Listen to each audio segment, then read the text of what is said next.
Assalamualaikum warahmatullahi wabarakatuh. Waalaikumsalam warahmatullahi wabarakatuh.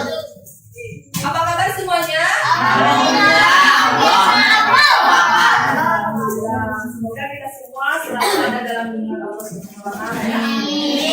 Baik, sebelum memulai pembelajaran, kita baca doa terlebih dahulu. Silakan ketua kelas untuk memimpin doa. Sebelum belajar, mari kita baca doa terlebih dahulu. Baca doa mulai.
Baik, terima kasih ya kepada ketua kelas yang telah memimpin doa.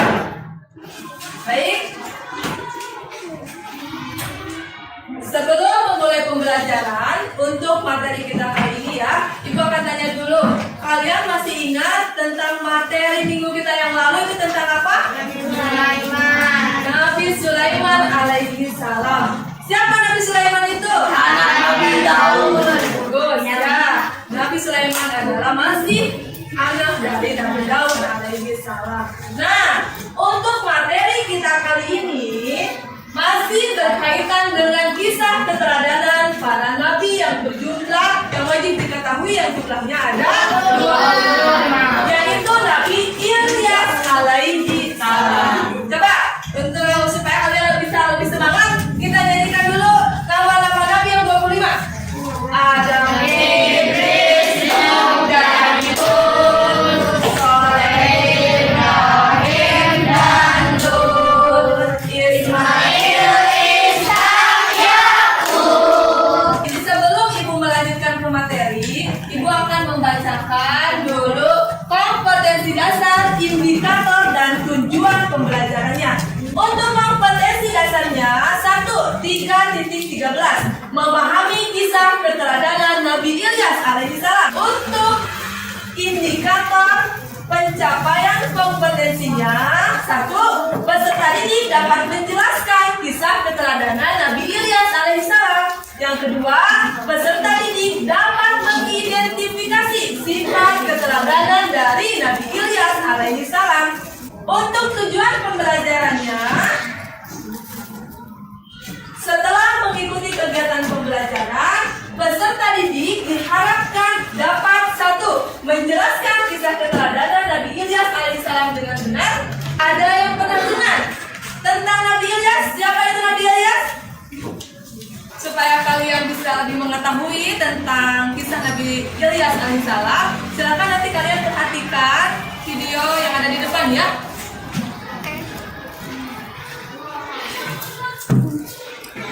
Nabi Ilyas alaihissalam adalah keturunan keempat dari Nabi Harun alaihissalam. Ia diutus oleh Allah Subhanahu wa Ta'ala kepada kaumnya Bani Israel yang menyembah patung berhala bernama Baal. Berulang kali Nabi Ilyas alaihissalam memperingatkan kaumnya, namun mereka tetap durhaka, menentang, dan bahkan mereka membenci dan hendak membunuh Nabi Ilyas alaihissalam. Dan karena kembali baik, mereka kembali durhaka kepada Allah. Akhirnya kaum Nabi Ilyas alaihissalam kembali ditimpa musibah yang lebih berat daripada sebelumnya, yaitu gempa bumi yang dahsyat. Nah, itulah video tentang kisah Nabi Ilyas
hasil diskusi kalian ya. Kita mulai dari kelompok siapa dulu? Yang mau membacakan hasil diskusinya? Silakan maju ke depan.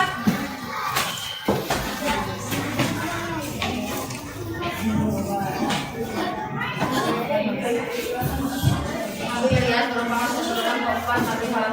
Aku ingat Yesus itu menyatakan kepada Israel yang menyebut bertinggal sama Baal.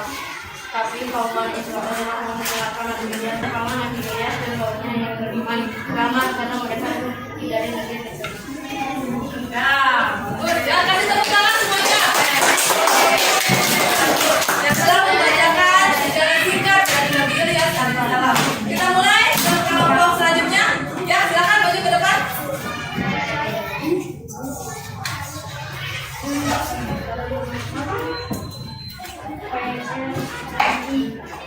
Dari kisah Nabi Ilyas dapat diambil pelajaran bahwa Nabi Ilyas adalah seorang yang bersabar serta menghadapi umatnya yang durhaka akan dimusnahkan dan melapangkan. Nah, bagus. Kasih tepuk tangan. Nah, Ibu akan mencoba menyimpulkan ya dari apa yang telah kalian tadi presentasikan. Tadi memang betul apa yang disebutkan oleh teman kita yang pertama, yaitu tentang kisah Nabi Ilyas alaihissalam. Beliau itu merupakan keturunan ke berapa? Dari keempat. Nabi Ilyas itu diutus untuk kaum siapa? Untuk kaum apa? Bani Israel. Nah, pada waktu itu Bani Israel kondisinya menyembah berhala, menyembah patung yang bernama siapa? Baal. Ada yang tahu itu patung Baal itu apa?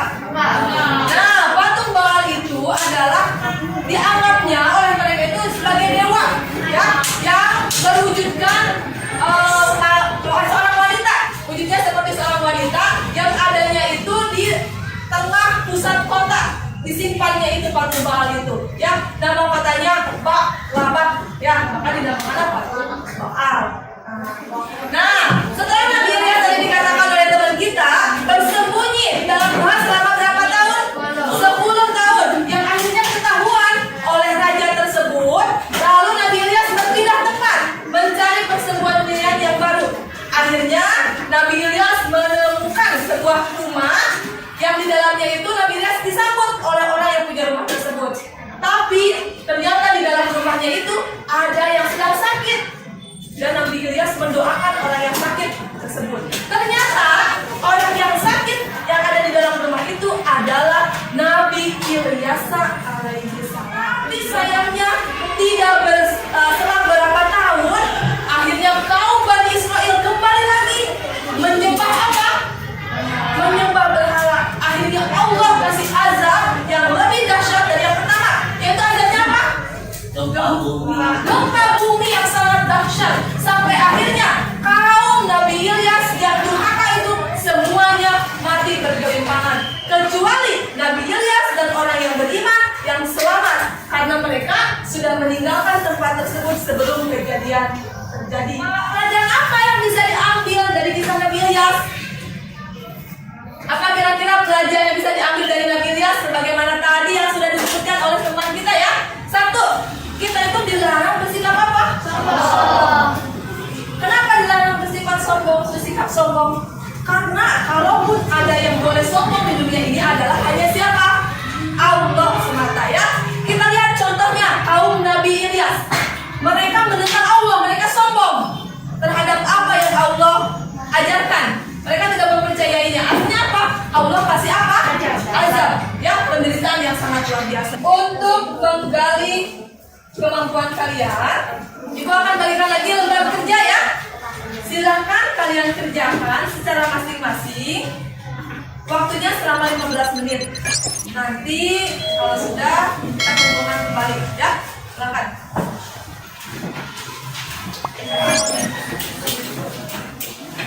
Izin ya.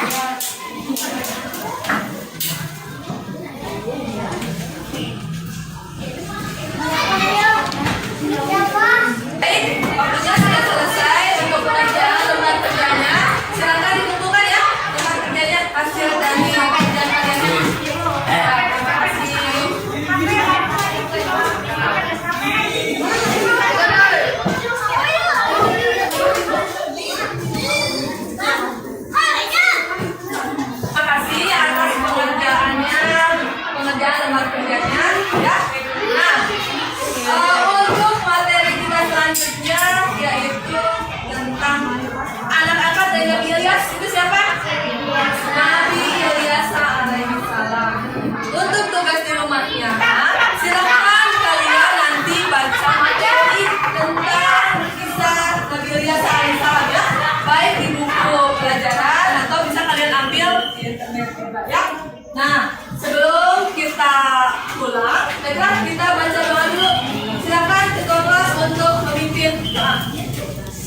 sebelum pulang marilah kita bacakan terlebih dahulu. Baiklah mulai.